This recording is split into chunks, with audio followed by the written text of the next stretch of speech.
ఇక్కడ చెప్పబడుతున్నటువంటి మాట ఏంటి అని అంటే, నువ్వు కూర్చునేటటువంటి సంగతి, నువ్వు బయటికి వెళ్ళేటటువంటి సంగతి, నువ్వు లోపలికి వచ్చేటటువంటి సంగతి, నువ్వు దేవుని మీద తిరుగుబాటు చేసేటటువంటి సంగతి నాకు తెలిసే ఉండవని అంటున్నాడు. హల్లెలూయా. ఎందుకు దేవుడు ఈ మాట మాట్లాడుతున్నాడు అని అంటే పిల్లరా, ఇక్కడ మనం అర్థం చేసుకోవాల్సినటువంటి మాట, నువ్వు బాధలో ఉన్నప్పుడు, నువ్వు ఇబ్బందుల్లో ఉన్నప్పుడు, నువ్వు ఇరుకుల్లో ఉన్నప్పుడు, నువ్వు శోధనలో ఉన్నప్పుడు, నీకు ఏ ఆదరణ లేనప్పుడు నువ్వు దేవుని దగ్గరకు వచ్చి ప్రార్థన చేశావు. దేవుడు నీ ప్రార్థన విన్నాడు, నిన్ను ఆదరించాడు, నిన్ను ఆ బంధకాలన్నిటిలో నుండి విడిపించాడు. స్తోత్రం చెప్పండి. హల్లెలూయా. అయితే పిల్లరా, దేవుడు విడిపించిన తర్వాత, దేవుడు నీకు నెమ్మది కలగజేసిన తర్వాత, దేవుడు నీ రోగమును పోగొట్టిన తర్వాత, దేవుడు నీ బంధకములో నుండి నిన్ను విడిపించిన తర్వాత పిల్లరా, నువ్వు దేవునితో ఎలా ఉంటున్నావు అనేటటువంటి సంగతి దేవునికి తెలుసు. హల్లెలూయా. నువ్వు బాధల్లో ఉన్నప్పుడు, నువ్వు బాధపడేటప్పుడు దేవుడు నా బాధలు చూడట్లేదా అని అనుకున్నావు. ఏమండి, దేవుడు నా బాధలు చూడట్లేదా అని అనుకున్నారు. మరి బాధల్లో చూసేటటువంటి దేవుడు పిల్లరా, నువ్వు మంచిగా ఉన్నప్పుడు దేవుడు నిన్ను చూడట్లేదని అనుకుంటున్నారా? దేవుడు ఎల్లప్పుడూ కూడా మనల్ని పరిశీలిస్తున్నాడని పిల్లరా దేవుని లేఖనాలు సెలవిస్తున్నాయి. హల్లెలూయా. చాలా మందికి కష్టాలు వచ్చినప్పుడు, బాధలు వచ్చినప్పుడు, ఇబ్బందులు వచ్చినప్పుడు దేవుడు కావాలి, దేవుడు మాకు తోడుంటే బాగా అని అనుకుంటారు.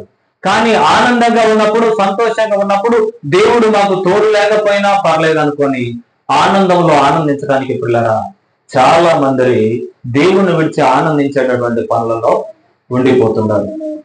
అయితే ఈ మధ్యాహ్న కాల సమయంలో మీరు గుర్తుంచుకోవాల్సినటువంటి మాట ఏంటి అని అంటే, నువ్వు ఏ స్థితిలో ఉన్నా, నువ్వు మంచిగా ఉన్నా, రోగంతో ఉన్నా, నొప్పితో ఉన్నా, వ్యాధితో ఉన్నా, బాధతో ఉన్నా, దేవుడు నిన్ను పరిశీలిస్తున్నాడు, దేవుడు నిన్ను చూస్తున్నాడు, నువ్వు మాట్లాడే ప్రతి మాట కూడా దేవుడు వింటున్నాడు.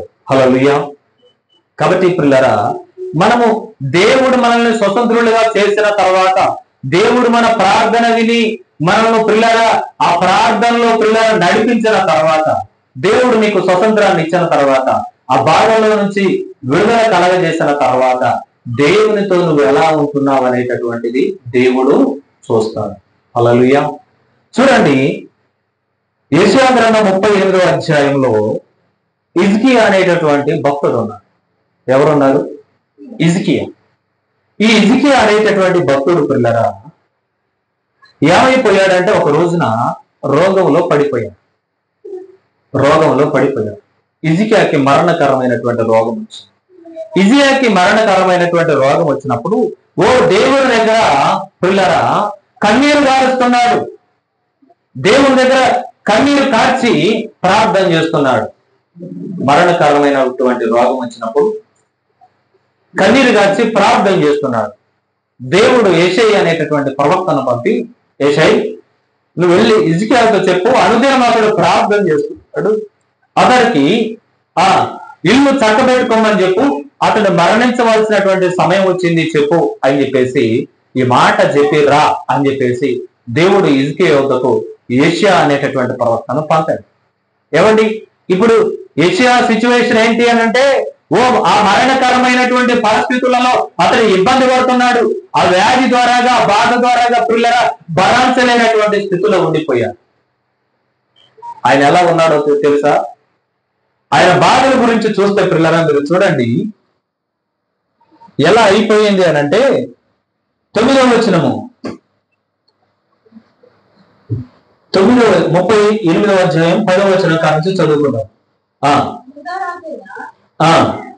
హిజ్కియా రోగి ఆరోగ్యము పొందిన తర్వాత అతడు రచించినది, నా దినములు మధ్యాహ్న కాలమందు నేను పాతాళ ద్వారములోనికి పోవలసి వచ్చాను. ఏ సమయంలో అట? మధ్యాహ్న కాలం అంటే ఎప్పుడు చెప్పండి? యవ్వనంలో. ఎప్పుడు? యవ్వనంలో. మధ్యాహ్న కాలం అంటే యవ్వనపు స్థితిలో ఉన్నప్పుడే నేను పాతాళంలోకి పోవాల్సి వచ్చింది. అంటే జబ్బు వచ్చేసింది. ఏమొచ్చిందండి? జబ్బు వచ్చేసింది. ఆయన మరణము నుండి ఆ యొక్క మరణపు స్థితిలో నుండి బ్రతికించిన తర్వాత దేవుడు ఎలాంటి పరిస్థితుల్లో నన్ను విడిపించాడు అనేటటువంటి దాన్ని జ్ఞాపకం చేసుకుంటున్నాడు, దానిని చెబుతున్నాడు. తర్వాత మాట చదవండి.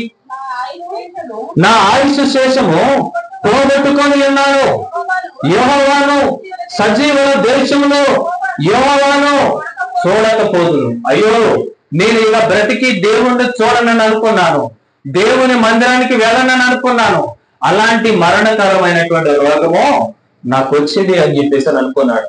తర్వాత మాట చదవండి.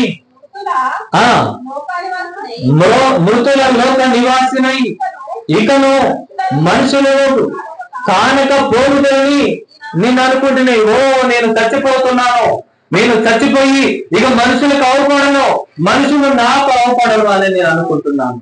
ఎప్పుడు ముసలితనంలో ఆయన అనుకునేది యవ్వనపు స్థితిలోనే అనుకుంటున్నాడు, రోగం వచ్చినప్పుడు అనుకుంటున్నాడు, అతడు కురిగిపోతున్నాడు. ఓ, నేను మరణాన్ని చూడాల్సి వస్తుంది, ఇదిగో నేను ఆ పాతాళ లోకంలోనికి దిగవలసి వస్తుంది. ఓ, నా మధ్యాహ్న కాలంలో ఉన్నటువంటి వాణిగా ఉండి ఇప్పుడు నేను ఏమైపోయానో తెలుసా, పాతాళ లోకానికి వెళ్ళేటటువంటి వాడిగా అయిపోయాను అని చెప్పేసి చెప్తున్నాడు. హల్లెలూయా. ఇంకెలా అయిపోయాడట ఆయన స్థితి? ఇక నాకు మనుషులు అవపడరు, నేను మృతుల లోకానికి పోవాల్సి వచ్చింది, నేను దేవుని మందిరానికి వెళ్ళలేవను, నేను దేవుని చూడలేవని అనుకున్నాడట. ఇంకా ఆయన స్థితి చూస్తే పిల్లరా, ఆ 12వ వచనం చదివితే ఉంటుంది. నా నివాసము పెరికి వేయబడిను, గొర్రెల కాపరి గుడిసెలని అది నా యొద్ద నుండి ఎత్తుకొని పోబడిను. ఏమైపోయిందో తెలుసా? ఇక నా నివాసం ఏమైపోయింది? పెరికి వేసేటట్లుగా అయిపోయింది. ఇక నేను ఉన్నాను కాబట్టి నా ఇల్లు పాడైపోయేటటువంటి స్థితిలోకి వచ్చేసాను. అలాంటి స్థితిలో మొరబెడుతున్నారు. ఇంకెలా ఉందో తెలుసా? ఆయన బ్రతికి ఇంకెలా ఉందట? నేనివాడు తన పనిని చుట్టుకున్నట్లు నేను నా జీవమును ముగించుచున్నాను. ఆయన నన్ను బయట నుండి కత్తిరించుతున్నాడు. ఒక దినములోగా నీవు నన్ను సమాప్తి చేయుచున్నావు. ఉదయం వరకు ఓర్చుకుంటుని సింహము ఎముకలను విడిచినట్లుగా నొప్పి చేత నా ఎముకలన్నీ విరవబడెను. ఒక దినములోగానే నీవు నన్ను సమాప్తి చేయుదువు. మంగళ కత్తి పెట్టవలెను, ఉదయ కొరువలెను. నేను కిచకిచలాడితిని, గుమ్మవలే మూలిగితిని. ఉన్నత స్థలమును తట్టు చూచి నా కన్నును క్షీణించెను, నాకు శ్రమ కలిగెను. యెహోవా నా కొరకు పూటబడి ఉండుము. నేను ఏమందును? ఆయన నాకు మాట ఇచ్చెను, ఆయనే నెరవేర్చెను. నాకు కలిగిన వ్యాకులమును బట్టి నా సంవత్సరములన్నీ నేను మెల్లగా నడుచుకుందును. హల్లెలూయా. ఏమంటున్నాడు? అతడికి వచ్చినటువంటి జబ్బు ఎలా ఉందట? సింహము నోట్లో పడినప్పుడు సింహము కొరుకుతుంటే ఎముకలు నొక్కుంటుండే, అలాంటి నొప్పి ద్వారాగా బాధిపడుతున్నారట. ఎవరి అలాంటి స్థితిలో ఉన్నప్పుడు ఎవరైనా నవ్వుతారా? ఎముకలు ఎరవబడుతున్నట్టుగా ఉన్నట్టు, గుండె లాగుతున్నట్టుగా ఉన్నట్టు, పిల్లరా ఏదో జరిగిపోతున్నట్టుగా ఉండొచ్చు, మనం మరణాన్ని చూడబోతున్నామని అనుకున్నట్టుగా ఉండొచ్చు. ఇక నాకు మనుషులు కాంట్రారు అని అనుకున్నప్పుడు ఎవడైనా నవ్వుతాడా? ఎవడైనా సంతోషంగా ఉంటాడా? అలాంటి బాధ అనుభవిస్తున్నాడు హిజ్కియా.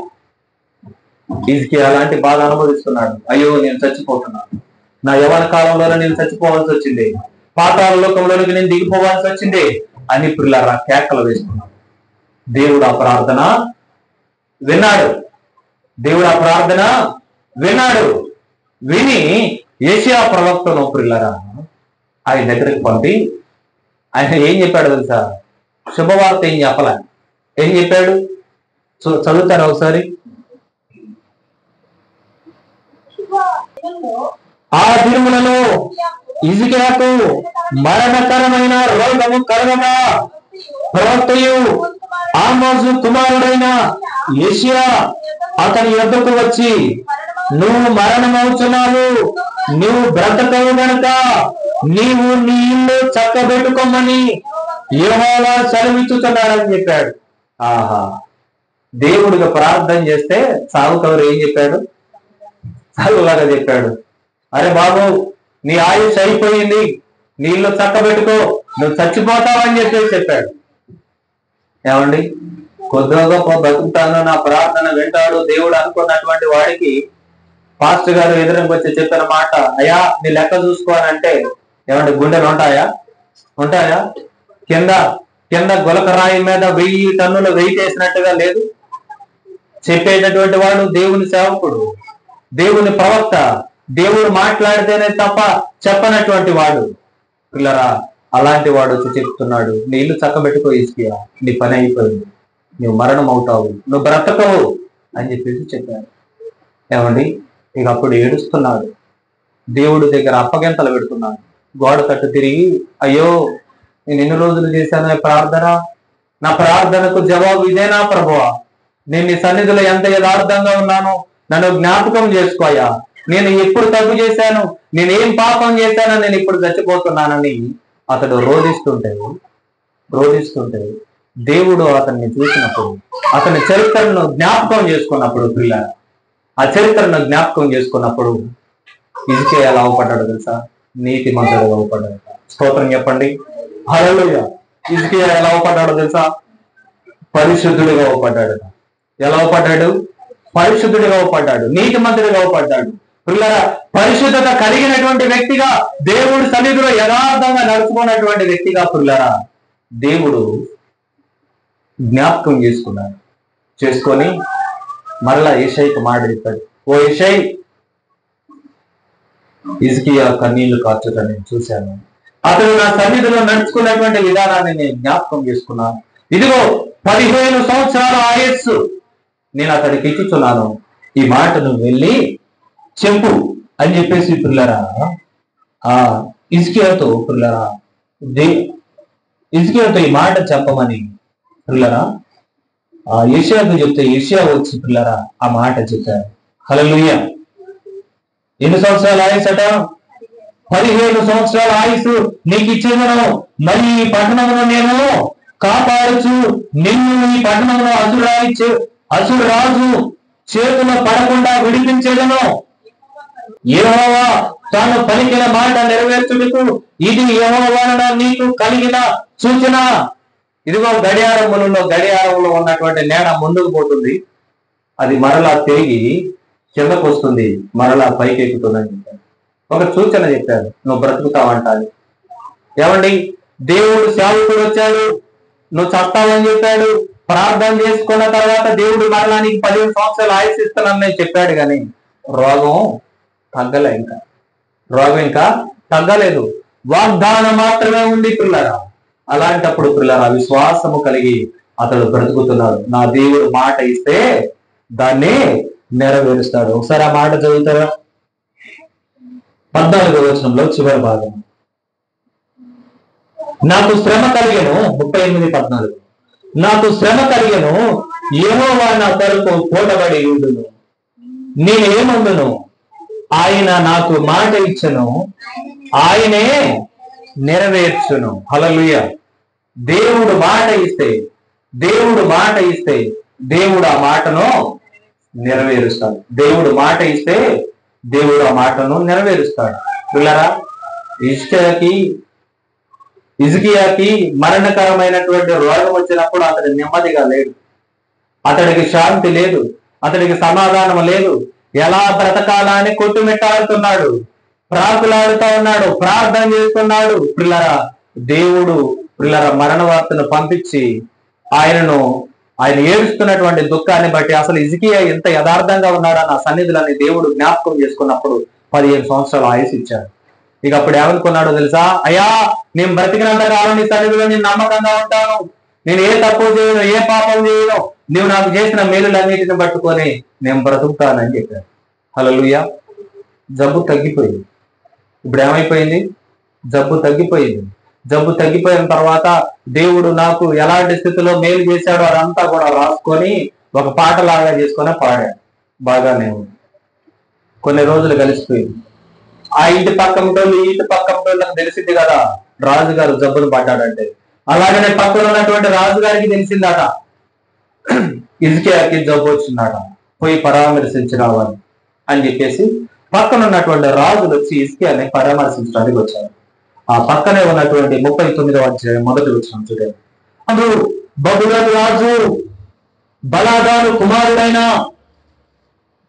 మొదల కల్బాగాను హిజ్కియా రోగి అయి బాగుపడిన సంగతి విని పత్రికలను కానుకను అతని యొద్దకు పంపగా హిజ్కియా దూతలు వచ్చిన విని వారిని లోపలికి రప్పించి తన ఇంటనేమి రాజ్యమందేమి కలిగిన సమస్త వస్తువులలో దేనిని మరుగు చేయక తన పదార్థములు గల కొట్టును వెండి బంగారములను గంధవర్గములను పరిమళ తైలమును ఆయుధశాలను తన పదార్థములలోనున్న సమస్తమును వారికి చూపించను. పిమ్మట ప్రవక్త రాజైన హిజ్కియా యొద్దకు వచ్చి ఆ మనుషులు ఏమన్నది నీ యొద్దకు ఎక్కడి నుండి వచ్చిరి అని అడగ హిజ్కియా బబులోను దూర దేశం నుండి వారు వచ్చి ఉన్నారని చెప్పాను. నీ ఇంట వారు ఏమేమి చూచిరని అడగగా హిజ్కియా నా పదార్థముల్లో దేనిని మరుగు చేయక నా ఇంటున్న సమస్తమును నేను వారికి చూపించి ఉన్నాను అనేను. హల్లెలూయా. పిల్లరా, దేవుడు బాగు చేసిన తర్వాత హిజ్కియా దగ్గరనే పరామర్శించడానికి వచ్చినటువంటి వాళ్ళ అతిథులు వచ్చినప్పుడు ఏం చేస్తారండి? ఎవరైనా మీ ఇంటికి చుట్టాలు వస్తే ఏం చేస్తారు? మర్యాదలు చేస్తారు. వారు పరామర్శించడానికి వచ్చినా పిల్లరా, ఒక రోజు ఉండటానికి వచ్చినా పరామర్శలు చేయడానికి వచ్చినా పిల్లరా, మనం ఏం చేస్తాం? వారి కొరకు విందు చేస్తాం. వారి కొరకు ఏం చేస్తామనంటే పిల్లరా, వాళ్ళు మనతో మాట్లాడడానికి వచ్చారు కాబట్టి వచ్చినటువంటి వాళ్ళని ఏమంటాము? టీ తాగమంటాం. మనమైతే రాజులైతే ఏమంటారో తెలుసా? రాజు వచ్చినటువంటి వాళ్ళు కూడా రాజులే కాబట్టి రాజు మర్యాద చొప్పున వారు అన్నం తినడానికంటే ముందు పిల్లరా ఏం చేస్తారంటే ద్రాక్షారసమును త్రాగుతారు. ఆ ద్రాక్షారసమును తాగి పిల్లరా వారు మాట్లాడుకుంటారు రాజ్య విశేషాలను గురించి. రాజ్యంలోనికి రాగానే వచ్చినటువంటి వాడు శత్రువా మిత్రువా అని తెలుసుకోకుండా నన్ను పలకరించడానికి వచ్చాడండి, ఇది మంచోడే అని అనుకొని పిల్లరా ఇక దేవుడి గురించి చెప్పట్లా. వచ్చినటువంటి వాడికి దేవుడు నన్ను బాగు చేశాడు, దేవుడు మాట్లాడాడు అని చెప్పట్లా. బాగుపడ్డాడు కదా, అది మర్చిపోయాడు. ఇక మర్చిపోయి అయ్యా అంత జబ్బులో నువ్వు భలే కోలుకున్నావే, అంత జబ్బులో నువ్వు భలే బాగుపడ్డావే, దేవుడు అన్న మాట రాలే, నువ్వు చచ్చిపోతావేమో అనుకున్నా నీ పరిస్థితి విన్నప్పుడు నువ్వు బాగానే బ్రతికావని వాళ్ళు పరామర్శించారట. ఇక మాట్లాడుకుంటూ వీళ్ళు ద్రాక్షారసం తాగుతారు కదా. ఇక తాగిన తర్వాత ఏంది? గొప్పలు చెప్పుకోవాలి. ఏం చెప్పుకోవాలి? గొప్పలు చెప్పుకోవాలి. నా ఇల్లు చూడు, నా మేడ చూడు, నా బెడ్ చూడు, నా ఇంట్లో ఉన్నటువంటి బొచ్చెలు చూడు, మా ఆయన చేయించిన నగలు చూడు. ఏమండి ఇక అంతా అయ్యగారు ఏం చేస్తున్నాడంటే రాజుగారు దేవుణ్ణి పరిచయం చేయట్లా. దేవుడు నన్ను ఈ స్థితిలో ఉన్నప్పుడు బాగు చేశాడని చెప్పట్లే. తాగిపోయి పిల్లరా ఆ మనసు చలించిందో ఏమో తెలియదు కానీ దేవుణ్ణి పక్కన పెట్టాడు. ఇతను గొప్పలు చెప్పుకోవాలని డబ్బుకి వేసుకుంటున్నాడు. చూడు నాకెంత ధాన్యం ఉంది, చూడు నాకెన్ని వజ్రాలు ఉన్నాయో, ఎన్ని వైడూర్యాలు ఉన్నాయో, ఇదిగో నా దాంట్లో ఆయుధాలు చూపిస్తారా, నా దాంట్లో ఆయుధాలు ఉన్నాయి. ఎవరిని పరామర్శించడానికి వచ్చినటువంటి వాడిని అవునయ్యా నేను బాగుపడ్డాను, మంచిగున్నాను, మీరు రావటం మంచిది, థ్యాంక్ యూ అని చెప్పేసి వాళ్ళకి భోజన పదార్థాలు పెట్టి వాళ్ళని పంపించాలి. నా ఇంట్లో ఎన్ని డబ్బులు ఉన్నాయో చూడు, నా నగలు ఎన్ని ఉన్నాయో చూడు, ఇవన్నీ చెప్పాడు. ఏమండి దేవుడు కోపం వచ్చింది. ఎరా బాబు, నిన్ను నగలు రక్షించాయా? నీకున్న ధాన్యం రక్షించిందా? నీకున్న బంగారం రక్షించిందా? నీకున్న వెండి రక్షించిందా? నీకున్నటువంటి ఆయుధాలు నిన్ను రక్షించాయా? నిన్ను ఎవరు రక్షించారు? దేవుడు రక్షించాడు. నువ్వు నీ శత్రువు చూడకూడనటువంటి వాటిని నీ దేవునికి వ్యతిరేకమైనటువంటి వాడికి నువ్వు కనపరిచావు. వాడు ఎవడో తెలుసా? వాడు నీ మీద ప్రేమతో వచ్చాడా? ఈ సాగుతో వచ్చి మొత్తాన్ని చూసి నిన్ను ఎట్ట మడత పెట్టాలో లెక్కేసుకోవడానికి వచ్చాడు. ఈ సంగతిని ఎరగక నేను వాడికి మొత్తం చూపించావుగా. రాబోయే దినాల్లో నువ్వు వాడికి చూపించిన ఏవి నీకు ఉండవు. ఏమండి రాబోయే దినాల్లో నువ్వు వాడికి చూపించిన ఏవి కూడా నీ ఇంట్లో ఉండవని చెప్పారు. పిల్లరా ఏనన్నాడు? ప్రార్థన పరుడు. ఫస్ట్ ప్రార్థన పరుడే పొయ్యే ప్రాణాన్ని నిలబెట్టుకున్నాడు, రాజ్యాలను గెలిచాడు. ఇప్పుడు మతి చెల్లించిపోయింది కదా, మళ్ళీ నువ్వు చచ్చిపోతావని చెప్పినటువంటి వాడు మరలా నువ్వు బ్రతుకుతావని చెప్తాడే, అదే ప్రవక్త వచ్చి నువ్వు శత్రువుకి ఇవన్నీ చూపించావు కాబట్టి అవన్నీ నీకు ఉండవు అన్నప్పుడు ఏమనాలి? అయ్యా ఏదో బుద్ధి గట్టి దీన్ని పని చేశాను, దయతో నన్ను క్షమించు, ఆ దేవుడికి ప్రార్థన చేయ, నేను నా మనసు మందగించి నేను ఈ పని చేశానని బ్రతిమలాడుకోవాలి.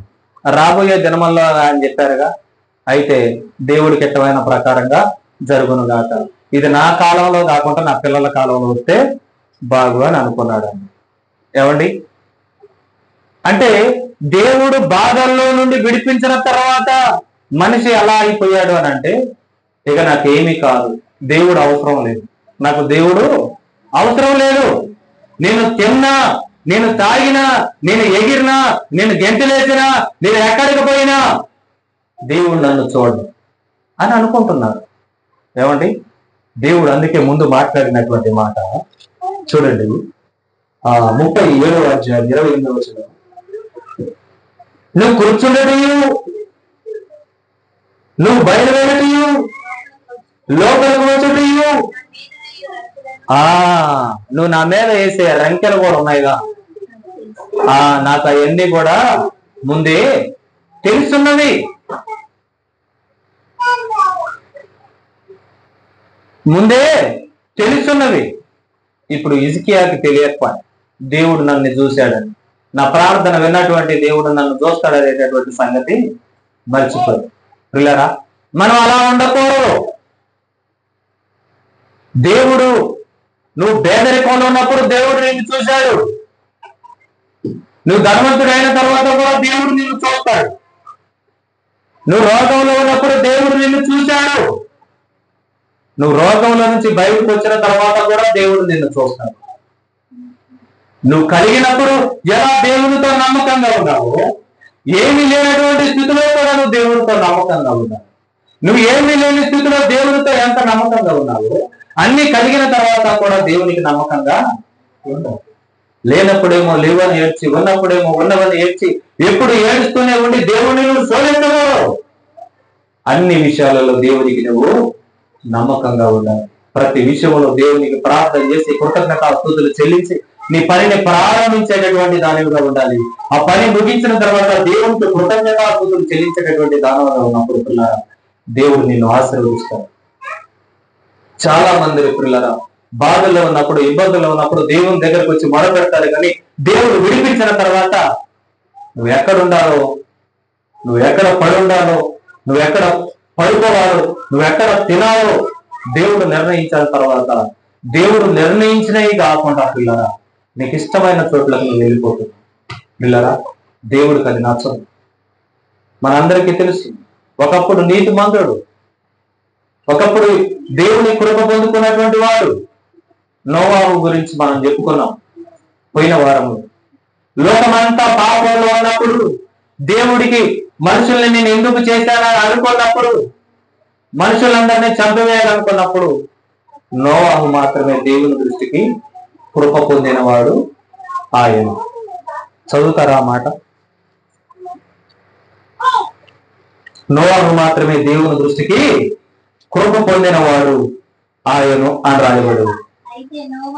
అయితే నోవాహు యెహోవా దృష్టి యందు ఏం పొందాడు? కృప పొందాడు. నోవాహు ఏం పొందాడంటే కృప పొందాడు. ఓ మరణం నుండి తప్పించబడడానికి ఆయన కృప పొందుకున్నాడు. ఇదికే కూడా మరణం నుండి తప్పించబడడానికి కృప పొందుకున్నాడు. ఓ ఆయన చనిపోవాల్సి ఉండగా దేవుడు 17 సంవత్సరాల ఆయుష్ను అతనికి ఇచ్చి ఉన్నాడు. ఇక పని అయిపోయింది, దేవునితో అవసరం అయిపోయింది. కృప పొందుకున్నాడు, ఆశీర్వాదం పొందుకున్నాడు, ఇక దేవునితో అవసరం అయిపోయింది. ఇప్పుడు మనవాడు ఎక్కడ ఉండాలి? దేవునితో అవసరం అయిపోయిన తర్వాత ఎక్కడ ఉండాలి? దేవుని పాదాల దగ్గర ఉండాలా? పిల్లరా మన కోరికలు నెరవేర్చుకునేటటువంటి దాని దగ్గర ఉండాలి. పిల్లరా ఏది ఏమైనా దేవునితో చేసుకున్నటువంటి నిబంధన మనం మీరిపోవడానికి వీళ్ళలో నువ్వు శ్రమ కలిగినప్పుడు దేవుని దగ్గర ఎంత నమ్మకంగా ఉన్నావు, ఇబ్బంది కలిగినప్పుడు దేవుని దగ్గర ఎంత నమ్మకంగా ఉన్నావు. పిల్లరా నువ్వు ఆనందంలో కూడా దేవుని దగ్గర అంతే నమ్మకంగా ఉన్నావు. పిల్లరా నువ్వు సంతోషంలో దేవుని దగ్గర అంతే నమ్మకంగా ఉండాలి. నువ్వు కరువులో దేవునికి ఎంత దగ్గరగా ఉన్నావు, దేవుడు ధనం ఇచ్చిన తర్వాత కూడా నువ్వు అంతే దగ్గరగా ఉండటం నువ్వు నేర్చుకోవాలి. ఈ కృప పొందుకున్నటువంటి నోవాహు ఏమైపోయాడో తెలుసా?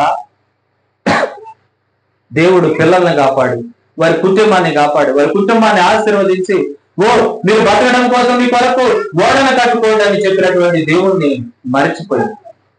మర్చిపోయి ఆస్తి బాగా పెరిగిపోయింది. ఆయన ఒకసారి చూస్తారా? 9వ అధ్యాయము వచనం కానుండి, ఓడలో నుండి వచ్చిన నోవాహు కుమారులు షేము, హాము, యాఫెతు అనేవారు. హాము కానానుకు తండ్రి. ఈ ముగ్గురే నోవాహుకు కుమారులు. వీరు సంతానము భూమి అంతటా వ్యాపించును. నోవాహు వ్యవసాయము చేయ ఆరంభించి ద్రాక్ష తోట వేసెను. పిమ్మట ద్రాక్ష రసము త్రాగి మత్తుడై తన గుడారములో వస్త్రహీనుడిగా ఉండెను. అప్పుడు కానానుకు తండ్రి అయిన హాము తన తండ్రి వస్త్రహీనుడై ఉండుట చూచి బయటనున్న తన ఇద్దరు సహోదరులకు ఆ సంగతి తెలిపెను. పరిశుద్ధుడు నోవాహు దేవుని కృప పొందినటువంటి వాడు, నీతిమంతుడు, దేవుని దయ పొందుకున్నటువంటి వాడు ఏమైపోయాడో తెలుసా? దేవుణ్ణి మాని, దేవుణ్ణి మరచి, మత్తుడై వస్త్రాలు పోయేటటువంటి సోయి లేకుండా తాగి పడిపోయాడు. దేవుని దృష్టికి నీతిమంతుడు కదా, దేవుని దృష్టికి కృప పొందినటువంటి వాడు కదా, అతడు పరిశుద్ధుడని పిలువబడినటువంటి వాడు కదా, పరిశుద్ధుడుగా ఉండడానికి పేరు పొందినటువంటి వాడు కదా. పరిశుద్ధత ఏమైపోయింది? పరిశుద్ధత పోయింది. మత్తుడుగా అయిపోయాడు, వస్త్రహీనుడుగా పడి ఉన్నాడు. చూడకూడనటువంటి దృశ్యాన్ని తన కుమారులు చూశారు. వస్త్రహీనులుగా వాళ్ళ నాన్న పడి ఉంటే చూశారు. ఏమండి, దేవుడు పిల్లరా ద్రాక్షారసమును, మద్యపానమును దేవుడు ఎందుకు నిషేధించాడో తెలుసా? నువ్వు తాగి మత్తిల్లో ఉన్నప్పుడు నువ్వు ఏం చేస్తావో నీకు తెలియదు కాబట్టి నువ్వు తాగొద్దు, అది మీరు త్రాగకూడదు అని చెప్పాడు. దేవుని ఆత్మ కలిగినటువంటి వారు ఎవరు కూడా దాన్ని ముట్టరు అని పిల్లరా దేవుని లేఖనం సెలవిస్తున్నారు. యోహాను గారి గురించి ప్రవచనం చెప్పబడ్డప్పుడు, బాప్తిసం ఇచ్చే యోహాను గారి గురించి ప్రవచనం చెప్పబడ్డప్పుడు, అదేవిధంగా యేసుక్రీస్తు వారి గురించి ప్రవచనం చెప్పబడినప్పుడు ఈ మాట చెప్పాడు దేవుడు. ఏం మాట చెప్పాడో తెలుసా? ఇదిగో అతడు ద్రాక్ష రసమైనను మద్యమునైనను ముట్టడు అని రాయబడి ఉంది. ఒకసారి చూస్తారా? మత్తయి సువార్త అనబడును అనేటటువంటి మాట. దృష్టికి గొప్పవాడై ద్రాక్ష రసమైనను మద్యమైనను త్రాగక తన తల్లి గర్భంలో పుట్టింది మొదలుకొని పరిశుద్ధాత్మతో నిండుకున్న వాడై ఇశ్రాయేలులలో అనేకులకు ప్రభు అయిన వారి దేవుని వైపు త్రిపును అని రాయబడి ఉంది. హల్లెలూయా. అంటే పుట్టింది మొదలుకొని పరిశుద్ధాత్మ చేత నింపబడినటువంటి వాడు యోహాను, బాప్తిసం ఇచ్చే యోహాను. పిల్లరా, బాప్తిసం ఇచ్చే యోహాను పుట్టిన మొదలుకొని ఆత్మ చేత నింపబడినటువంటి వాడు. అలాంటి వాడు ఏం చేయడం రాయబడి ఉంది? మద్యమైనను ద్రాక్షారసమైనను ముట్టరు. మరి దేవుని ద్వారా బాప్తిసం పొందినటువంటి వాడు దేవుని ఆత్మను పొందుకోవాలనేటటువంటి ఒక నియమం ఉంది. దేవుని ఆత్మ లేనటువంటి వాడు నా వాడు కాడు. మరి దేవుని ఆత్మ కలిగినటువంటి నీవు, దేవుని సంఘంలో చేర్చబడినటువంటి నీవు, ఆత్మ చేత నింపబడినటువంటి నీవు ద్రాక్ష రసమైనను మద్యమైనను ముట్టొచ్చా? పిల్లరా, జ్ఞాపకం ఉంచుకోండి. నీతిమంతుడు, పరిశుద్ధుడు అని పిలువబడుతున్నటువంటి వారంగా ఉన్నటువంటి మనము పరిశుద్ధతను పోగొట్టుకోవద్దు. నువ్వు పరిశుద్ధతను పోగొట్టుకుంటే అది ఎవరికి అవమానమో? నీకే అవమానం అది. కాబట్టి పిల్లరా, మనము పరిశుద్ధులము కాబట్టి పరిశుద్ధతకు తగినటువంటి వారముగా ఉండాలి. పరిశుద్ధత కలిగి మనము జీవించాలి. నీతిమంతుడైనటువంటి వాడు, కృప పొందుకున్నటువంటి వాడు వస్త్రహీనుడుగా ఎక్కడ పడి ఉన్నాడండి? ద్రాక్ష తోటలో పడి ఉన్నాడు. నువ్వు నీతిమంతురాలు, నువ్వు నీతిమంతుడివి, నువ్వు నీతిమంతులకు తగినట్టుగా నువ్వు ఉండాలి. నువ్వు నీతి తప్పితే పిల్లరా గుర్తుపెట్టుకోండి, నీతి తప్పితే పరువు పోతుంది, అవమానం జరుగుతుంది. నీతి తప్పితే పరువు పోతుంది, అవమానం జరుగుతుంది. నీ బలం కొట్టివేయబడుతుంది. దేవుడు నిన్ను అవమానపరచడానికి పిలవలేదు. దేవుడు నువ్వు అవమానం పొందుకోవడానికి దేవుడు నిన్ను బ్రతికించాడు. హిజ్కియాని ఎందుకు బ్రతికించాడు దేవుడు? ఎందుకు బ్రతికించాడు? అయ్యా నేను నిన్ను బ్రతికిస్తాగానే నువ్వు దరిద్రుడు రమ్మని అన్నాడు. నువ్వు రాజుగా ఉండొద్దు, పనోడుగా ఉండమని చెప్పడానికి పిలిచాడా? పిలవలేదే దేవుడు. అలా హిజ్కియాని ఎందుకు బ్రతికించాడో తెలుసా? హిజ్కియాని దేవుడు ఎందుకు బ్రతికించాడంటే, వీరి దేవుడు రోగులను సైతం బ్రతికించగలడు అని చెప్పడం కోసం. పిల్లరా, అందరికీ తెలిసిన తర్వాత ఆ స్థితిలో ఇక హిజ్కియా బ్రతకడు అనుకున్నప్పుడు దేవుడు బ్రతికించాడు. అలా బ్రతికినటువంటి నువ్వు దేవునికి ఎంత నమ్మకంగా ఉన్నావు? ఏమండి, పరిశుద్ధుడైన నోవాహు ఇప్పుడు ఏమైపోయాడో తెలుసా? వస్త్రహీనుడై దిగంబరిగా పొలంలో పడి ఉన్నాడు. పరువు ఉంటదా పోయిద్దా? పోయింది పిల్లలు. మనకు తెలుసు సంసోను గారి గురించి మనకు తెలుసు. సంసోను గారు పుట్టిని మొదలుకొని దేవుని ఆత్మచేత నడిపించబడేటటువంటి వాడు. కనీసం మంగళ కత్తైన అతడి నెత్తి మీద పెట్టొద్దు.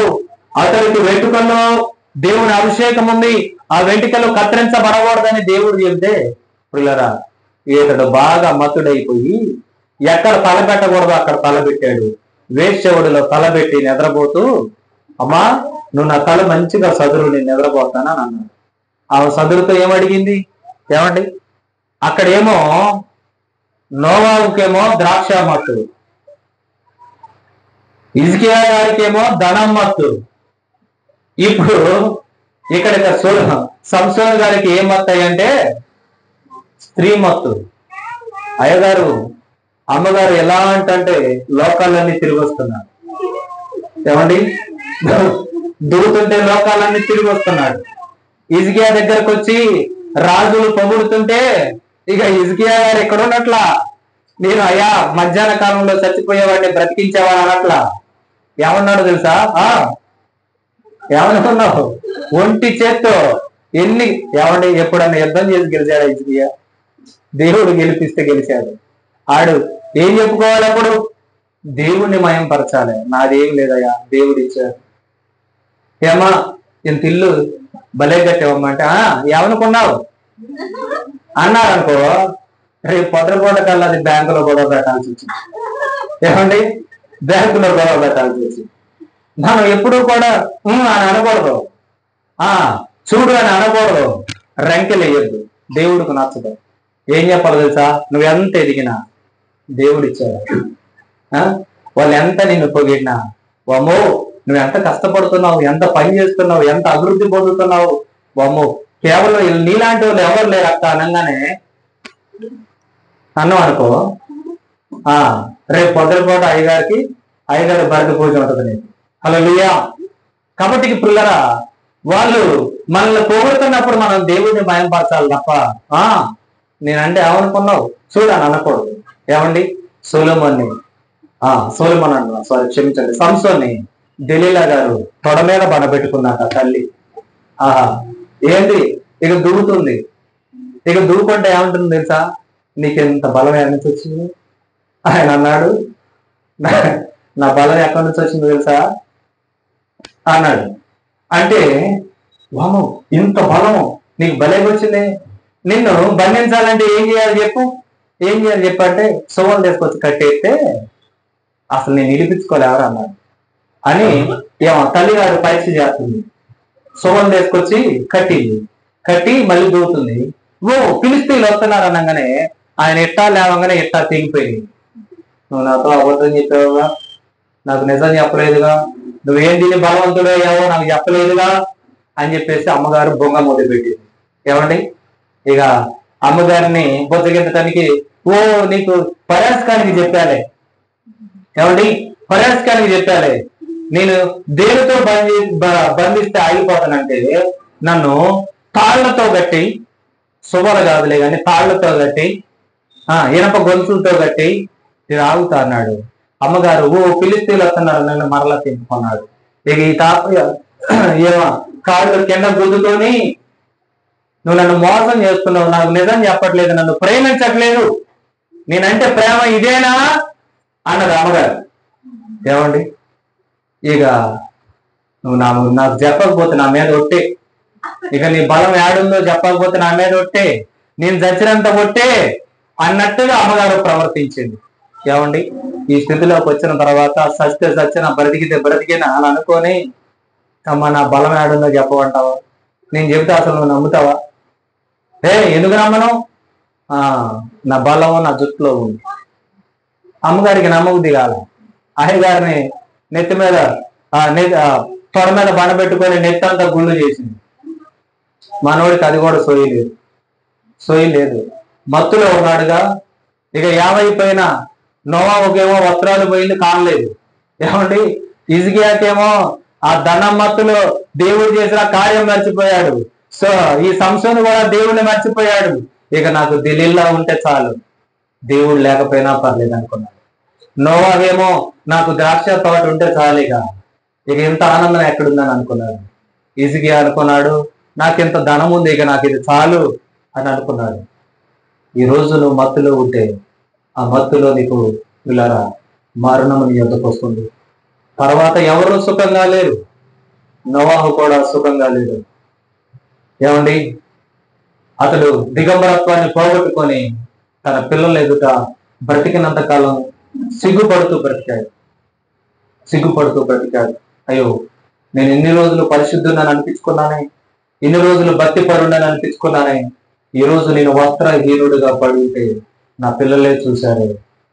నా పిల్లల ఎదుట నేను తల ఎలా ఎత్తుకొని తిరగాలి అని అనుకొని మనసులో మదన పడుతూ, అయ్యలారా నేను వస్త్రహీనుడిగా ఉన్నప్పుడు మీకు ఎవరు చెప్పారని అంటే, హాము అనేటటువంటి వాడు వచ్చి చెప్పాడు.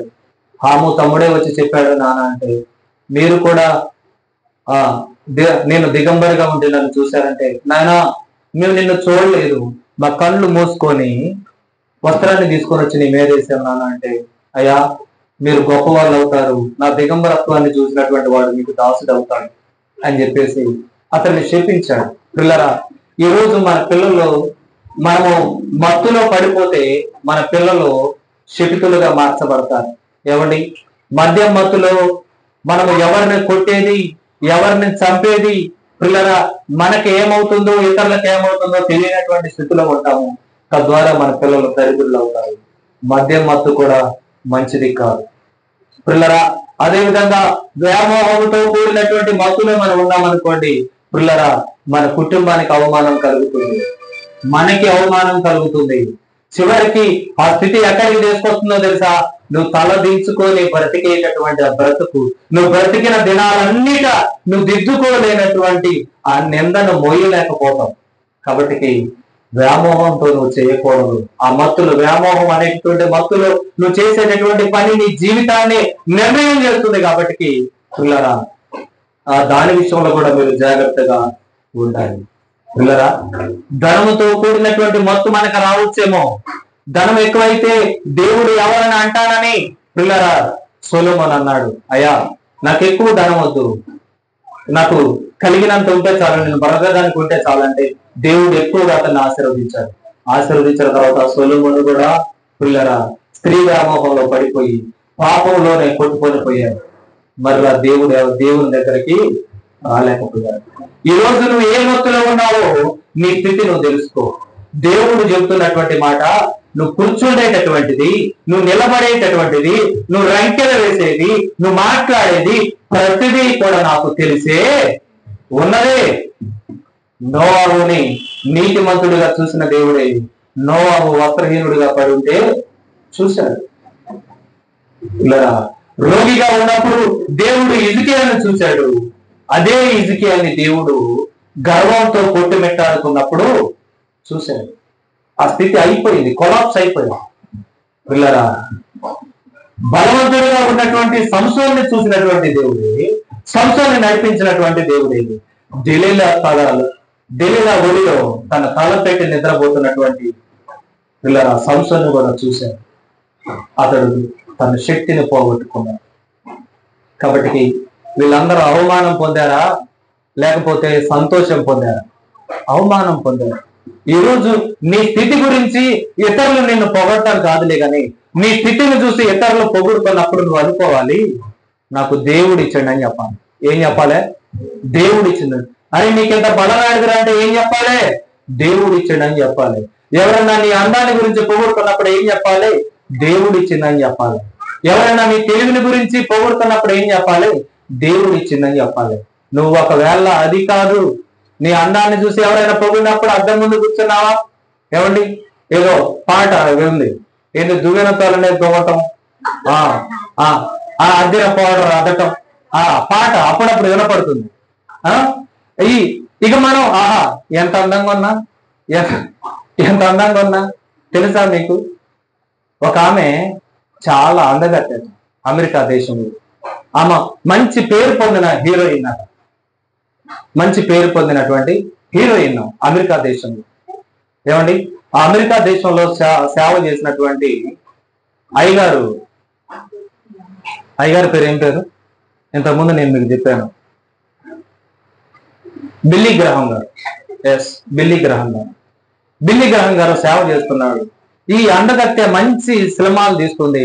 అమెరికా అధ్యక్షుడు కూడా ఆమె పిల్లరా లెటర్ రాసి నువ్వు ఒప్పుకుంటే నేను నిన్ను పెళ్లి చేసుకుంటానంటే అసలు ఆమెకి కింద అవదళ్ళు అట. అంత అందగత్తె. అంత అందగత్తెకి దైవ సేవకుడు లెటర్ రాశాడు. ఏం రాశాడు? లెటర్ రాశాడు, అమ్మా మీరు ఒకసారి మీతో మాట్లాడడానికి మాకు ఛాన్స్ ఇస్తారా అంటే, ఓ ఐఎమ్ సో బిజీ. ఏమని చెప్పింది? సో బిజీ, నేను చాలా బిజీగా ఉన్నాను, ఇప్పుడు నేను మీకు టైం ఇవ్వలేను అని చెప్పేసానంటే ఆయన మరలా లెటర్ రాశారంట, దయచేసి ఒక్కసారి మీతో మాట్లాడాలి నేను అనంటే నేను చాలా బిజీగా ఉన్నానని చెప్పాను. కొన్ని రోజులకి ఆమె చాలా అందగత్తె, అమెరికా ప్రెసిడెంట్ సైతం కూడా పెళ్లి చేసుకోవాలనుకున్నటువంటి ఆమె పక్కన ఒక ఫోటో దిగితే చాలు అనుకున్నటువంటి ఆమె దేవుడు ఇచ్చాడు అనే దేవుణ్ణి మాయంపరుచుంటే ఆమె స్టార్ అలాగనే వెలిగేది. కానీ దైవ సేవకుని దేవుణ్ణి కూడా పక్కన పెట్టింది, ఆయన మాట కూడా వినలేదు. కొన్ని రోజులకి అందమంతా పోయింది. పిల్లరా, ఏది శాశ్వతం కాదు, దేవుని కృప శాశ్వతమైనటువంటిది. ఆ కృపను మనము కాపాడుకోవాలి. మీరు ఏమనుకోవాలో తెలుసా? నేను బలహీనతలో ఉన్నప్పుడు చూసినటువంటి దేవుడే నేను బలవంతుడిగా ఉన్నప్పుడు కూడా చూస్తున్నాడు. కాబట్టి నేను జాగ్రత్తగా ఉండాలి.